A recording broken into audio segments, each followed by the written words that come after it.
రాసిన శుభవార్త 17వ అధ్యాయము 11 నుంచి 19 వచనాలు అందరము కలిసి చదవడానికి ప్రయత్నిద్దాం. అందరూ వచ్చారనుకుంటున్నాం. Page number 70. ఆయన యెరూషలేమునకు ప్రయాణమైపోవచ్చు సమరయ గలిలయ మధ్య వెళ్ళుచుండెను. ఆయన ఒక గ్రామంలోనికి వెళ్ళుచుండగా 10 మంది కుష్ఠరోగులు ఆయనకి ఎదురుగా వచ్చి దూరమున నిలిచి, ఆ పదాన్ని మీరు గమనించండి, ఎదురుగా వచ్చి దూరమున నిలిచి 13వ వచనం, యేసు ప్రభువా మమ్మను కనుకరించుమని కేకలు వేసిరి. అక్కడ చూడండి ఎంతమంది? 10 మంది. గమనించండి, లైన్ టు లైన్ గమనించండి. లూకా రాసిన శుభవార్తలో ఆయన మరొకసారి 11వ వచనం, ఆయన యెరూషలేమునకు ప్రయాణమైపోవచ్చు సమరయ గలిలయ మధ్య వెళ్ళుచుండెను. ఆయన వెళ్ళుచుండెను అన్న పదాన్ని మనం చూస్తూ ఉన్నాం. వేల కొరకు కాదు, ఆయన ఎక్కడికి వెళుతున్నారు? యెరూషలేమునకు ప్రయాణమైపోవచ్చు సమరయ గలిలయ మధ్య వెలుచుండెను. 12వ వచనం, ఆయన ఒక గ్రామంలోనికి వెలుచుండగా 10 మంది కుష్ఠరోగులు ఆయనకు ఎదురుగా వచ్చి దూరమున నిలిచి 13వ వచనం, యేసు ప్రభువా మమ్ముని కనుకరించుమని కేకలు వేసిరి. 14వ వచనం, ఆయన వారిని చూచి, ఎవరిని చూచి? 10 మంది కుష్ఠరోగులు చూసి, ఆయన వారిని చూచి మీరు వెళ్ళి మిమ్మను యాజకులకు కనపరుచుకునుడని వారితో చెప్పెను. వారు వెళ్ళుచుండగా శుద్ధులైరి. 15వ వచనం, అందరూ లూకా రాసిన శుభవార్త 17వ అధ్యాయము 15వ వచనములో పేజీ నెంబర్ 70 ఉంటూ ఉన్నాం. వారిలో ఒకడు స్వస్థత కలుగుట చూచి గొప్ప శబ్దముతో దేవుని మహిమపరచుచు తిరిగి వచ్చి ఆయనకు కృతజ్ఞతాస్తుతులు చెల్లించుచు ఆయన పాదముల యొద్ద సాగిలపడెను. వాడు సమరయుడు. అందుకు యేసు 10 మంది శుద్ధులైరి కారా, ఆ 90 ఎక్కడా? ఈ అన్యుడు తప్ప దేవుని మహిమపరచుటకు తిరిగి వచ్చిన వాడు ఎవడను అగపడలేదా అని చెప్పి, నీవు లేచి పొమ్ము, నీ విశ్వాసము నిన్ను స్వస్థపరచునని వాడితో చెప్పాను. దేవుడు ఈ మాటలను దీవించునుగాక. చదివిన వృత్తాంతం మీకు అర్థమైంది. ఇప్పుడు వర్తమానం తీద్దాం. దీనిలో ఈరోజు మనం తీసుకున్న అంశం కృతజ్ఞత గల విశ్వాసం సంపూర్ణ స్వస్థతకు మార్గం అని అంశం రాసుకోండి. ఈరోజు దానిలో నుండి మీరు నేర్చుకునేది ఏంటి అని అంటే, అంశం రాసుకోండి, కృతజ్ఞత గల విశ్వాసం. కృతజ్ఞత గల విశ్వాసం సంపూర్ణ స్వస్థతకు మార్గం. కృతజ్ఞత గల విశ్వాసము గనుక మనకుంటే సంపూర్ణ స్వస్థతకు మార్గం. ఆమేన్ చెప్పండి. ఎలాంటి స్వస్థత? సంపూర్ణ స్వస్థత. అందరు చెప్పండి, ఏ స్వస్థత? కొద్ది గట్టిగా చెప్పండి, ఏ స్వస్థత? ఇంకొద్ది గట్టిగా చెప్పండి, సంపూర్ణ. అందరు అంశం చెప్పండి ఈరోజు, కృతజ్ఞత గల విశ్వాసం. ఎలాంటి విశ్వాసం అంట? కొద్ది గట్టిగా చెప్పండి, కృతజ్ఞత గల విశ్వాసం సంపూర్ణ స్వస్థతకు మార్గం. కాబట్టి కృతజ్ఞత గల విశ్వాసం ఎవరు చూపిస్తారో వారి జీవితాల్లో సంపూర్ణ స్వస్థతకు మార్గం. ఇక్కడ ఈ మాట ఎందుకు చెప్తూ ఉన్నాను అనంటే, వారు వెళ్ళుచుండగా శుద్ధులైరి మరలా తిరిగి వచ్చినది ఒక్కడే. అతనికి కృతజ్ఞత గల విశ్వాసం ఉంది. అతనికి ఎలాంటి స్వస్థత వచ్చిందంటే సంపూర్ణ స్వస్థత, పరిపూర్ణ స్వస్థతకు మార్గము అన్న విషయాన్ని మీరు గమనించడానికి ప్రయత్నించవలసిందిగా ప్రభువుపేరట మనం చేస్తున్నాం. ఒకసారి లేవి కాండములోకి రండి, చరిత్రలోనికి వెళ్దాం. కుష్టి రోగుల గురించి 13వ అధ్యాయము, లేవి కాండము 13వ అధ్యాయము నాతో పట్టుకు రండి. 45, 46 చదవడానికి ప్రయత్నిద్దాం. Page number 91. నానా కూర్చోవాలి. మీ అమ్మ దగ్గరికి రైట్రా, నువ్వు లేచి మీ అమ్మ దగ్గర పక్కన కూర్చో. Very good. 45, 46 పేజీ నెంబర్ 91, లేవి కాండము 13వ అధ్యాయం 45, 46 చదువుదాం. ఆ పొడగల కుష్టి రోగి వస్త్రములను చింపివేయవలెను, వాడు తల వెరయబోసుకొనవలెను, వాడు తన పై పెదవిని కప్పుకొని అపవిత్రుడును అని బిగ్గరగా పలుకువలెను. 46వ వచనం, ఆ పొడ వానికి కలిగిన దినములన్నీ వాడు అపవిత్రుడయుండును, వాడు అపవిత్రుడు గనుక ప్రత్యేకముగానే నివసింపవలెను, వాని నివాసము పాలమునకు వెలుపల. రుతు గారు ఎట్లా వెళ్ళిపోయారు?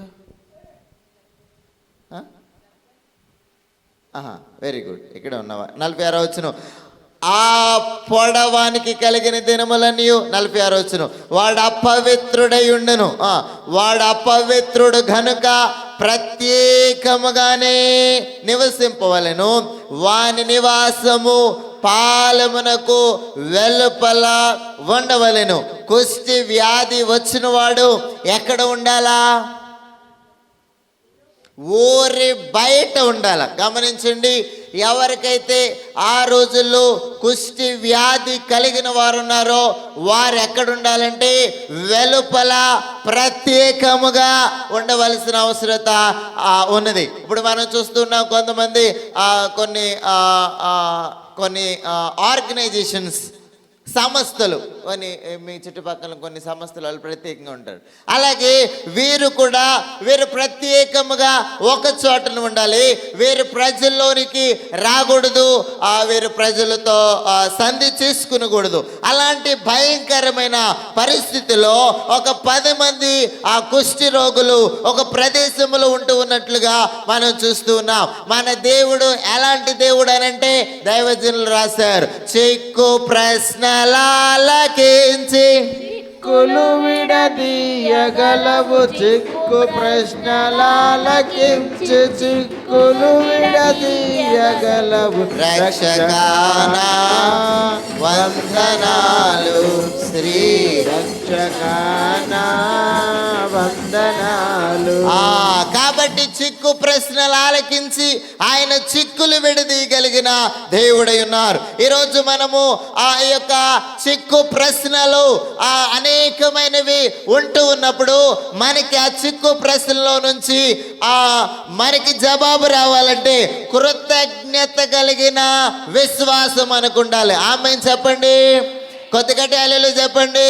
ఎలాంటి విశ్వాసం ఉండాలి? కృతజ్ఞత కలిగిన విశ్వాసం ఉండాలి.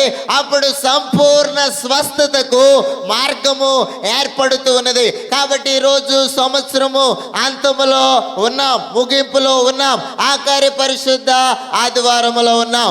మనము కృతజ్ఞత కలిగిన విశ్వాసపరులుగా ఉండవలసిన వారమే ఉన్నాం.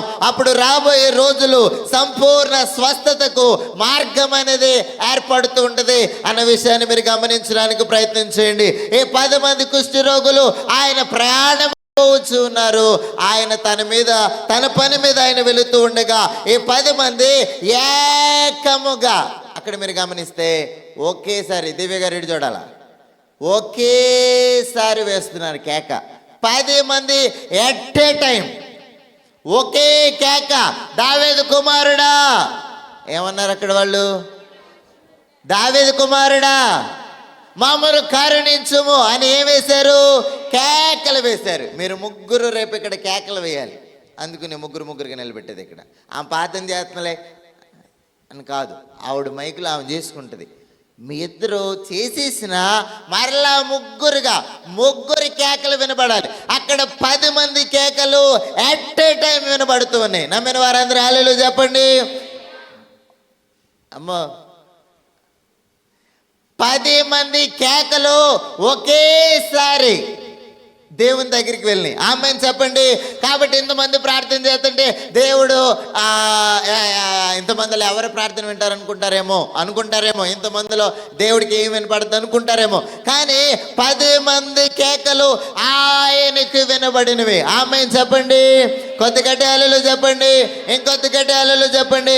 ఆ విషయాన్ని మీరు గమనించడానికి ప్రయత్నం చేయండి. ఇక్కడ మనం చూసినట్లయితే కేవలం స్వస్థత మాత్రమే కాదు ఈయనకు వచ్చింది, కృతజ్ఞత కలిగిన విశ్వాసం సంపూర్ణ రక్షణకు దారి తీసింది. ఈయనకి స్వస్థత మాత్రమే కాదు. ఎందుకు మీ కాలంలో ఒక అంశం ఏంటో తెలుసా? కృతజ్ఞత కలిగిన విశ్వాసం సంపూర్ణ స్వస్థతకు మార్గం అని చెప్పాను. Very good. ఈ ఒక్క అతని గురించి మరలా దేవుడు చెప్పాడు కింద. ఈయన స్వస్థత పొందడమే కాదు, పరలోక రాజ్యానికి వారసుడుగా ఉంటూ ఉన్నాడు. కాబట్టి ఈరోజు స్వస్థతలు పొందుకొని వెళ్ళిపోతే పరలోక రాజ్యం లేదు. మనకేదో రోగం నయమైతే పరలోక రాజ్యం లేదు. కాబట్టి సంపూర్ణ రక్షణకు దారి తీసే మార్గంలో మనం ప్రయాణం చేయాలి. మరి ఒక మాటను మీరు గమనించినట్లయితే లేవికాండం 14వ అధ్యాయం మొత్తము కూడా కుష్టి వ్యాధి కలిగిన వారి గురించి మాత్రమే ఉంటుంది.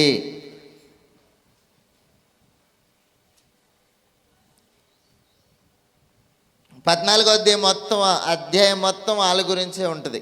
అదంతా మీకు చెప్పలేం. కాబట్టి ఒకసారి ప్రారంభ వచనం చదువుదాం. 14వ అధ్యాయం మొదటి వచనం. మరియు యెహోవా మోషేకు ఇలాగ సెలవిచ్చును, కుష్ఠ రోగి పవిత్రుడని నిర్ణయించిన దినమున వారిని గురించిన విధి ఏదనగా యాజకుని యొద్దకు వారిని తీసుకుని రావలెను. యాజకుడు పాలెం వెలుపలోనికి పోవలెను.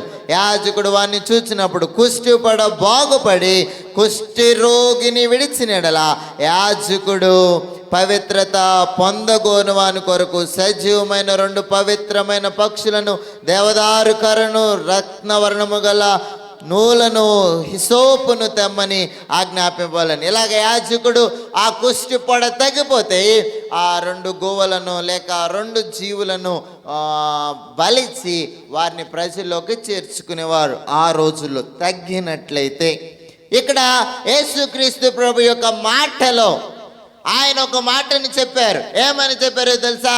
మీరు వెళ్ళి ఎవరికి కనబడండి? యాజకులు కనపడండి. యాజకులకి ఎందుకు కనపడాలో తెలుసా? వాళ్ళ కుష్టి రోగము తగ్గినట్లు యాజకుడు చూచినప్పుడు అప్పుడు సమాజంలోకి యాజకుడి ద్వారా ప్రవేశం ఉంటూ ఉన్నది. ఎవరికంటే కుష్టి వ్యాధి కలిగిన వారికి. కాబట్టి యేసుక్రీస్తు ప్రభువారు వారితో చెప్పిన మాట ఏంటంటే, మీరు యాజకులకు కనపరుచుకున్నాడని చెప్పగానే వారు వెలుచు ఉండగా వారికి ఏమొచ్చిందంట? స్వస్థత వచ్చింది. అందరు చెప్పండి, ఏమొచ్చింది? కొద్ది గట్టి చెప్పండి, ఏమొచ్చింది? ఇంకొద్ది గట్టి చెప్పండి. దైవజనులు పాటను రాశారు. మందు వాడకుండా జబ్బు నయము చేయగలవు తండ్రి, మందు వాడకుండా జబ్బు నయము చేయగలవు తండ్రి, రక్షకానా వందనాలు, శ్రీ రక్షకానా వందనాలు. కాబట్టి మందు వాడకుండా జబ్బు నయము చేయగలిగిన దేవుడు మన దేవుడై ఉంటూ ఉన్నారు. నమ్మిన వారందరూ హల్లెలూయా చెప్పండి. ఇప్పుడు రండి, లూకా రాసిన శుభవార్త 17వ అధ్యాయము 11 నుంచి 19 వచనాలు గమనించడానికి ప్రయత్నిద్దాం. లూకా రాసిన శుభవార్త 17వ అధ్యాయము 11 నుంచి ఎన్ని వచనాలు? 19 వచనాలు గమనిద్దాం. ఈరోజు మన అంశం చెప్తారా? కృతజ్ఞత గల విశ్వాసం సంపూర్ణ స్వస్థతకు కారణం. కృతజ్ఞత కలిగిన విశ్వాసం ఉంటేనే మనకి సంపూర్ణ స్వస్థత వచ్చింది. మనకు అది లేకపోతే మరలా బాధ పెరుగుతూ ఉంటుంది, మరలా వస్తుంది. అది నేను మీకు చెప్పేది. మీరు ఎప్పుడైతే కృతజ్ఞత లేకుండా ఉంటారో మరలా బాధలు పెరుగుతూ ఉంటాయి. అందుకని ఈరోజు సంవత్సరం ముగింపులో ఉన్న మీరు కృతజ్ఞత కలిగిన విశ్వాసం కలిగి జీవించండి. సంపూర్ణ స్వస్థతకు కారణం. సంపూర్ణముగా ఆ మాటను మీరు గ్రహించండి. ఈరోజు దేవుడు నీకు మేలు చేసాడని మరలా నువ్వు యథా ప్రకారంగా సన్నిధి చేయటం మానేసి, ప్రార్థించడం మానేసి, బాధ వచ్చినప్పుడు ఒకలాగా, బాధ లేనప్పుడు ఒకలాగా ఉంటే మరలా అది వస్తుంది అని అర్థం. అందుకని ఈరోజు మీకు ఇచ్చిన అంశం ఏంటంటే కృతజ్ఞత కలిగిన విశ్వాసం సంపూర్ణ స్వస్థతకు మార్గం అవుతుంది. గమనించండి. 1 నుంచి 13 వచనాలు, 3 వచనాలు చదువుదాం. 11, 12, 13. ఆయన యెరూషలేమునకు ప్రయాణమైపోవచ్చు సమరయ గలిలయ మధ్య వెళ్ళుచుండెను. ఆయన ఒక గ్రామంలోనికి వెళ్ళుచుండగా 10 మంది కుష్ఠ రోగులు ఆయనకి ఎదురుగా వచ్చి దూరము నిలిచి, యేసు ప్రభువా మమ్మల్ని కరుణించమని ఏమేశారు? ఆ 3 వచనాలు ఇలా రాసుకోండి. బాధలో నుండి వచ్చిన మొర, వారికున్న బాధల్లో నుండి వచ్చిన మొర. గమనించాలి, సౌండ్ చేయొద్దు, ఎవరు వెనకాల సౌండ్ చేయొద్దు. 3 వచనాలు ఇలా రాసుకోండి. అమ్మాయి ఏం రాసుకునే అలవాట్లు ఏం మంచి లేవా? పుస్తకం, పెన్నుందా? అమ్మాయి పెన్నుందా? పుస్తకాలు, పేపర్లు ఏం రాసుకోరా? వెళ్ళేటప్పుడు మీ ఇద్దరు లేపు అడుగుతాను. ఏం చెప్పాను? తమరు కూడా అదే బడా నీకు రాసి పెడుతుందా? పెన్ తీసుకుందా? పెన్ తీసుకుందా? పుస్తకం తీసుకుందా? వెళ్ళేటప్పుడు మీ ముగ్గురు అలా నిలబడండి. Very good. దేవునికి మహిమ కలుగును గాక. బాధలో నుండి వచ్చిన మొర. ఎక్కడి నుండి వచ్చిందంటే వీళ్ళకి మొర? బాధ. ఆమేన్ చెప్పండి, కొద్ది గట్టి హల్లెలూయా చెప్పండి. మొదటి 3 వచనాలు, బాధలో నుండి వచ్చిన మొర. బాధలో నుండి మొర వచ్చింది వాళ్ళకి. ఏంటయ్యా అంటే, దావీదు కుమారుడా మమ్మల్ని కనుకరించుము అని ఏం వేశారు వాళ్ళు? కేకలు వేశారు. ఈ కేకలకి గల కారణం ఏంటో తెలుసా? వారికున్న బాధ. వారి బాధ ఏంటో తెలుసా? చెప్పండి, వారి బాధ ఏంటి? సమాజానికి బయట ఉన్నారు, సమాజానికి వెలుపల ఉన్నారు. వాళ్ళు ఎవరైనా వారున్న ప్రదేశాన్ని వెళుతూ ఉన్నప్పుడు, ఆ కుష్ఠ రోగులు ఉన్న ప్రదేశానికి ఎవరైతే వెళుతూ ఉన్నారో, ఇందాడు బైబిల్లో చదివినట్లుగా నేను అపవిత్రుణ్ణి అని ఏం వేయాలంటే వారు కేకలు వేయాలి. ఎప్పుడు ఒక మనిషి ఆ ప్రదేశం నుంచి వెళుతూ ఉంటే, వాళ్ళు ఒకవేళ బిసైడ్ ఆ రక్కదారిలో ఎక్కడైనా ఉంటే, వాళ్ళున్న ప్రదేశంలోనే వాళ్ళు దూరముని ఆ ప్రజలను చూసినప్పుడు వారు చేయవలసిన పని ఏంటంటే, దాని వాక్కులో చదివినట్లుగా అపవిత్రులము మేము అపవిత్రులము, మీరు మమ్మల్ని అంటుకోకూడదు, మా దగ్గరికి రాకూడదు, మా సరిహద్దుల్లోకి రాకూడదు, మీరు ఈ మార్గం గుండా వస్తున్నారా, దయచేసి రావద్దు, మేము కుష్టి వ్యాధి కలిగిన వారము, అపవిత్రులము, సమాజానికి బయట ఉన్నాం, సమాజానికి వెలుపల ఉన్నాం, మేము మంచి వారము కాము, మేము రోగిష్ఠులమే, మా దగ్గరికి రావద్దు. ఇలాంటి బాధ, వారి బాధ వర్ణాతీతం. కాబట్టి వీరి సమాజంలోకి రావడానికి వీలు లేదు. వీరు తినడానికి వారు పడే కష్టాలు చాలా ఘోరమైనవి. అలాంటి పరిస్థితులు గుండా ఈ కుష్ఠ రోగులు ఉన్నప్పుడు యేసుక్రీస్తు ప్రభువారు ఒకరోజు యెరూషలేమునకు ప్రయాణమై వెళ్ళొచ్చు ఉండగా, ఈ యొక్క సమరయ ప్రదేశాలకు వచ్చేటప్పటికి వారు దూరము నుండి ఏం వేస్తూ ఉన్నారో తెలుసా? కేకలు వేస్తూ ఉన్నారు. నమ్మిన వారందరూ హల్లెలూయా చెప్పండి. ఇంకొద్ది గట్టి హల్లెలూయా చెప్పండి. ఇంకొద్ది గట్టి హల్లెలూయా చెప్పండి.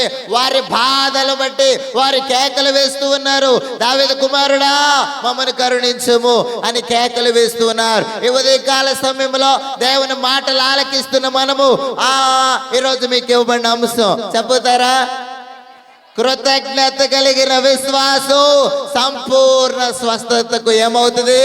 కారణమవుతుంది. అందుకని దావీదు భక్తుడు అంటూ ఉన్నాడు, ఆయన చేసిన ఉపకారాల్లో దేనిని మరవకూడదు. అలాంటి భయంకరమైన పరిస్థితులు గుండా వెళుతూ ఉండగా ఇక్కడ మనం గమనిస్తున్న బాధలో నుండి వచ్చిన మొర. ఎవరికి వచ్చిన మొర ఇది? కుష్టి వ్యాధి కలిగిన వారికి. వారు అంటున్నారు, యేసు ప్రభువా, గురువా మమ్మల్ని కరుణించుము. వారు దూరంగా నిలబడ్డారు. వారి అసహ్య స్థితి. వారు ఎందుకు దూరంగా నిలబడ్డారో తెలుసా? మీరు గమనించండి, ఆ మాట మీకు కనబడుతూ ఉన్నది.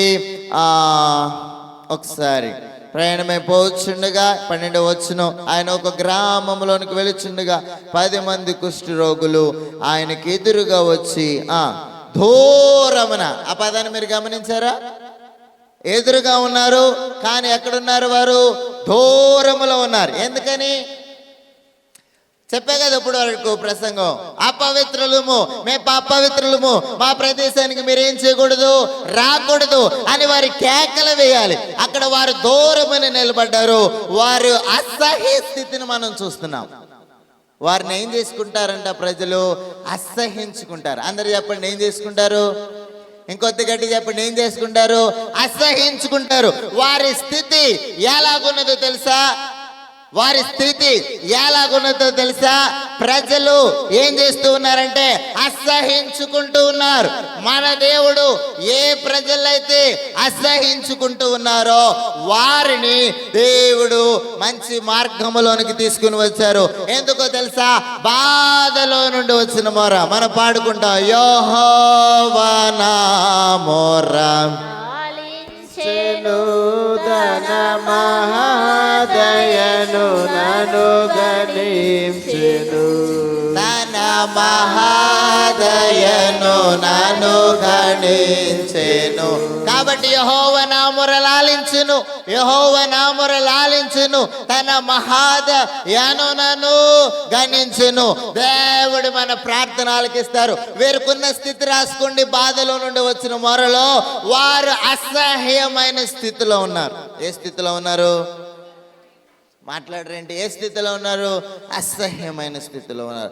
ఒకే స్వరముతో మొర, ఏకమత్వమైన విశ్వాసం, ఒకే స్వరం, ఒకే విశ్వాసం. 10 మందికి ఒకే స్వరం. ఏంటిది ఆ స్వరం? దావీదు కుమారుడా మమ్మల్ని ఏం చేయమన్నారు? చెప్పాలి. దావీదు కుమారుడు మమ్మల్ని ఏం చేయమన్నారు? ఆ ఏక విశ్వాసం. అందుకని 130 సంకీర్తన చదువుకున్నాం. సహోదరులు ఐక్యత కలిగి నివసించుట ఎంత మేలు. ఇటు చూడాలి, ఏం చదువుతున్నారు బైబిల్లో? ఎంత మేలు, ఎంత మనోహరము. ఇక్కడ మనము చూసినట్లయితే బాధలో నుండి వచ్చిన మొర. భవిత ఎక్కడి నుండి వచ్చింది మొర? నీకు బాధ వస్తే కన్నీళ్ళు కాలిపోతాయి. బాధ లేకపోతే 9:30కి వస్తావు, కూర్చుంటా, అక్కడికి వచ్చి కూర్చుంటాం. బాధ వచ్చినప్పుడు ఒకలాగా, బాధ లేనప్పుడు ఒకలాగా, అలా మనం ఉండకూడదు. అందుకని ఈ 10 మంది కుష్ఠరోగుల యొక్క వృత్తాంతాన్ని మన దేవుడు మనకిచ్చారు. అందుకని ఏమని? కృతజ్ఞత కలిగిన విశ్వాసం సంపూర్ణ స్వస్థతకు కారణం. దానిలో బాధలో నుండి వచ్చిన మొరలో వారు ఎందుకు దూరంగా నిలబడ్డారంటే వారి యొక్క అసహ్య స్థితి. మొట్టమొదటిగా దేవుడు ప్రజలందరూ వారిని అసహించుకుంటుంటే ఆ అసహించుకునే స్థితిలో నుండి దేవుడు వీరిని బయటకు తీసుకొచ్చినట్లుగా మనం చూసుకుంటూ ఉన్నాం. అందుకని దైవజనులు రాస్తూ ఉన్నారు, అప్పుడును ఎప్పుడును ఎప్పుడును వైద్యుడవే, అప్పుడును ఇప్పుడును ఎప్పుడును వైద్యుడవే, రక్షకానా వందనాలు, శ్రీ రక్షకానా వందనాలు. వారందరూ ఒకే స్వరముతో ఏకమత్వమైన విశ్వాసం, ఒకే స్వరం అని కూడా మీరు రాసుకోండి. యేసు వారి పరిస్థితిని నిర్లక్ష్యం చేయలేదు. ఆయనకు వారు కేకలు వేస్తూ ఉంటే ఆయన నిర్లక్ష్యం చేశారా? నిర్లక్ష్యం అంటే ఏంటి? పట్టించుకున్నారా? పట్టించుకోలేదా? పట్టించుకున్నారు. ఇప్పుడు బాధలో నుండి వచ్చిన మొరలు వాటిలో ఆ 3 వచనాలు మీరు ఇలా రాసుకోవచ్చు. వారి స్థితి అసహ్యమైన స్థితి. వారిది స్వరం ఏక స్వరం, ఏక విశ్వాసం. దాంట్లోనే యేసు వారి పరిస్థితిని నిర్లక్ష్యం చేయలేదు. ఆయన ఏమి దాటిపోయలేదు. మనం నేర్చుకోవాల్సిన మాట ఏంటంటే ఇప్పుడు దీనికి ఈ 3 కలిపి ఒక్క రెఫరెన్స్ రాసుకోండి. కీర్తనల గ్రంథము 34వ అధ్యాయము 6వ వచనం మనం నేర్చుకోవాల్సిన విషయం. కీర్తనల గ్రంథము 34వ అధ్యాయము 6వ వచనం అందరం కలిసి చదవడానికి ప్రయత్నిద్దాం. కీర్తనల గ్రంథము 34వ అధ్యాయము ఎన్నో వచనం అండి? 6వ వచనం. అందరూ 468వ పేజీ నెంబరు, 468వ పేజీ నెంబరు, 34వ అధ్యాయం ఎన్నో వచనం అండి? 6వ వచనం. అందరూ కలిసి చదువుదాం. ఈ దీనుడు మొర్రపెట్టగా యెహోవా ఏం చేయను? ఆలకించును. అతని శ్రమలన్నిటిలో నుండి అతను రక్షించను. ఆమేన్ చెప్పండి. ఈ దీనుడు మొర్రపెట్టగా, ఈ దీనుడు మొరపెట్టగా యెహోవా ఏం చేయను? ఆలకించును. అతని శ్రమలన్నిటిలో నుండి అతను ఏం చేయను? రక్షించును. కాబట్టి మనం ఏ గుంపులో ఉండాలా? మొర్రపెట్టే గుంపులో ఉన్నప్పుడు ఏ దేనుడు మొర్రపెట్టగా యెహోవా ఆలకించును.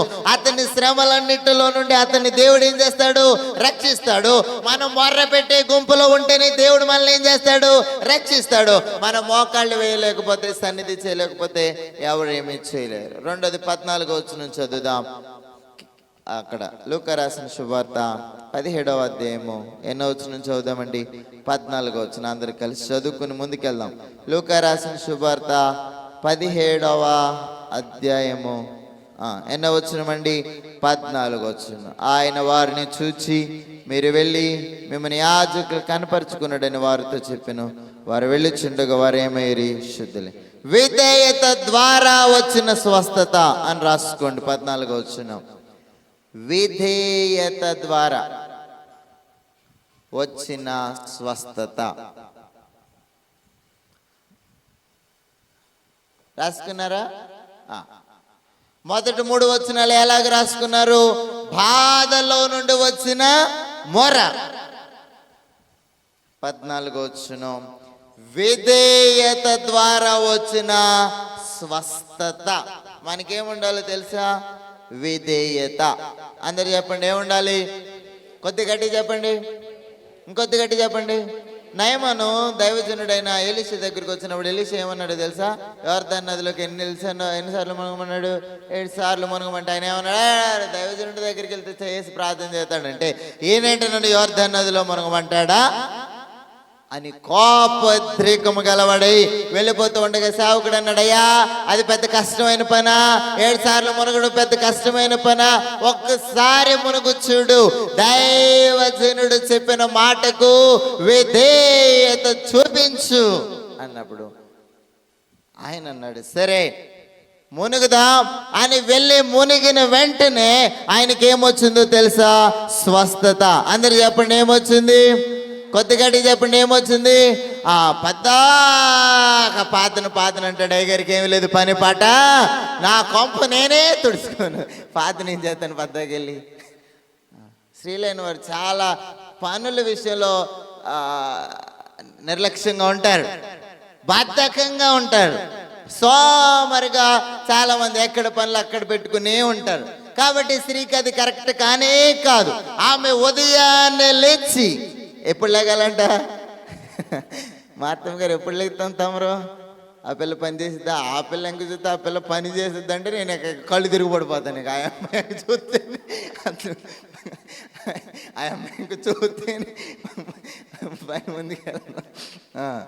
వెరీ గుడ్, ఇద్దరు సరిపోయారు. Very good. ఎన్నో వచ్చిన? 14 వచ్చిన.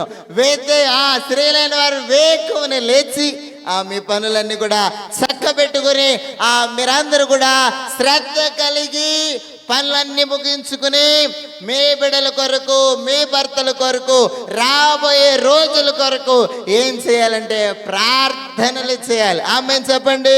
అందుకుని రోదన చేయు స్త్రీలను కనుగొనండి అని అంటూ ఉన్నారు. మరొకసారి 14 వచనాన్ని మనందరం కూడా కలిసి చదివి వాక్యాన్ని ముగించేసుకుందాం.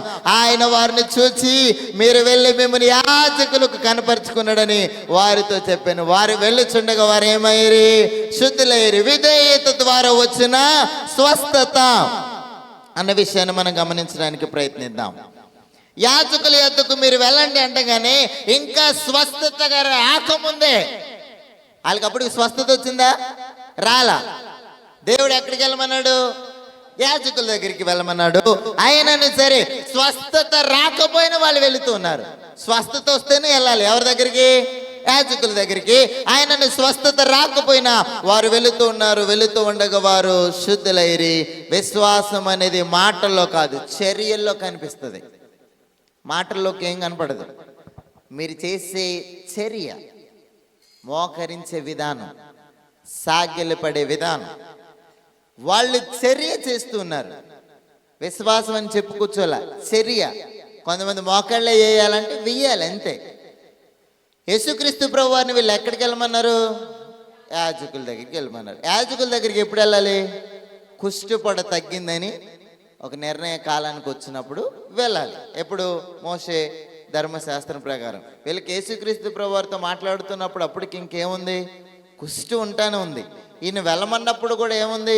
కుష్టుగాని. మధ్యదారిలోకి వెళ్ళాక ఏమొచ్చిందంట? స్వస్థత. కాబట్టి మనము కూడా ఈ యొక్క స్వస్థతకు కారణం ఏంటి అని అంటే, మనము చూస్తూ ఉన్నాం, ఇంకా స్వస్థత రాకముందే వెళ్ళమన్నారు, వెళుతుండగా వారు శుద్ధులయ్యారు. విశ్వాసం అనేది మాటల్లో కాదు, చర్యల్లో కనబడుతున్నది అన్న విషయాన్ని మీరు గమనించడానికి ప్రయత్నం చేయవలసిందిగా మనం చేస్తున్నాం. దానికి ఒక్క మాటను మీకు ఆ వచనానికి మరొక వచనం మనం ఏం నేర్చుకోవాలనే మాటను చెప్పి వాక్యాన్ని ముగిద్దాం. సమూయేలు గ్రంథము మొదటి గ్రంథము 15వ అధ్యాయము. సమూయేలు మొదటి గ్రంథము 15వ అధ్యాయము. నాతో పట్టుకు రండి. సమూయేలు మొదటి గ్రంథము నాతో పట్టుకు రండి. 15వ అధ్యాయం. అందరు వస్తూ ఉన్నారు అనుకుంటూ ఉన్నాం. బలో క్రీస్తు మహారాజుకు దేవునికి మహిమ కలుగును గాక, దేవునికి కీర్తి కలుగును గాక, దేవుని నామము నిత్యము స్తుతించబడును గాక. 15వ అధ్యాయము 22వ వచనం, పేజీ నెంబర్ 236. 236. అందుకు సమూయేలు తాను సెలవిచ్చిన ఆజ్ఞను ఒకడు గైకొనుట వలన యెహోవా సంతోషించినట్లు. దేవుడు ఎప్పుడు సంతోషిస్తారంట? తాను సెలవిచ్చిన ఆజ్ఞ గైకొనుట ద్వారా దేవుడు మన విషయంలో ఏం చేయవారు ఉన్నారు?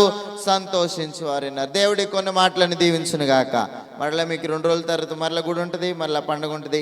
చాలా విషయాలు తెలుసుకుందాం. ఈరోజు చెప్పబడిన వాక్కు మీకేం చెప్పానో ఒకసారి వాక్యం చెప్పి ముగిస్తాను. కృతజ్ఞత కలిగిన విశ్వాసం సంపూర్ణ స్వస్థతకు మార్గం. అందరు చెప్పండి, కృతజ్ఞత గల విశ్వాసం సంపూర్ణ స్వస్థతకు మార్గం. మనం ఆల్రెడీ కుష్ఠ రోగుల గురించి పాత నిబంధనలో మనం తెలుసుకున్నాం. ఆ కుష్ఠ రోగులు ఎక్కడ ఉండాలంట? పాలనకి వెలుపల ఉండాలి. ఎవరైనా మంచి వాళ్ళు ప్రయాణం చేస్తుంటే మేము అపవిత్రులము, మా స్థలాల్లోకి మీరు ఏం చేయకూడదు, రాకూడదు అన్న విషయాన్ని. ఒకవేళ తగ్గితే ఎవరు కనపడాలా?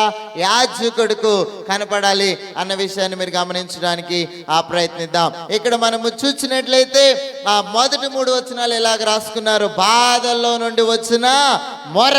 వారికి ఎలాంటి స్థితి ఉందంట? అసహ్యమైన స్థితి. వెరీ గుడ్, బాగా వింటున్నారు మీరు. బాధల్లో నుండి వచ్చిన మొర, వారి స్థితులను మార్చగలిగిన దేవుడు అయి ఉంటూ ఉన్నాడు. వారి అసహ్యమైన స్థితిలో నుండి మంచి స్థితిలోనికి దేవుడు తీసుకొచ్చాడు. వారందరూ కూడా ఏక స్వరము, ఏక విశ్వాసం. యేసు వారి పరిస్థితిని ఏం చేయలేదు, నిర్లక్ష్యము చేయలేదు. దానికి ఒక వచనం తెలుసుకున్న, ఈ దీనుడు మొరపెట్టగా యెహోవా ఆలకించును. తర్వాత అతను రక్షించును అని మనం చదివామా? అతనికి వచ్చిన ఆపదల్లో నుండి ఆయన వారిని రక్షించును. 2వ 14వ వచనం ఇలాగ రాసుకున్నారు, విధేయత ద్వారా వచ్చిన స్వస్థత. ఏంటి విధేయత అంటే? వెళ్ళమంటే వాళ్ళు ఏం చేస్తున్నారు? వెళుతున్నారు. వాళ్ళు వేయవలసిన ప్రశ్న ఏంటి? యేసుక్రీస్తు ప్రభువుని, ఇంకా మాకు స్వస్థత రాలేదు కదయ్యా, ఎందుకు వెళ్ళమంటున్నావు అని అడిగారా? దైవజనుడు ఏమని చెప్పినప్పుడు ప్రశ్న వేద్దామా? వేయకూడదు, వినాలా. వింటే ఏమొచ్చుద్ది?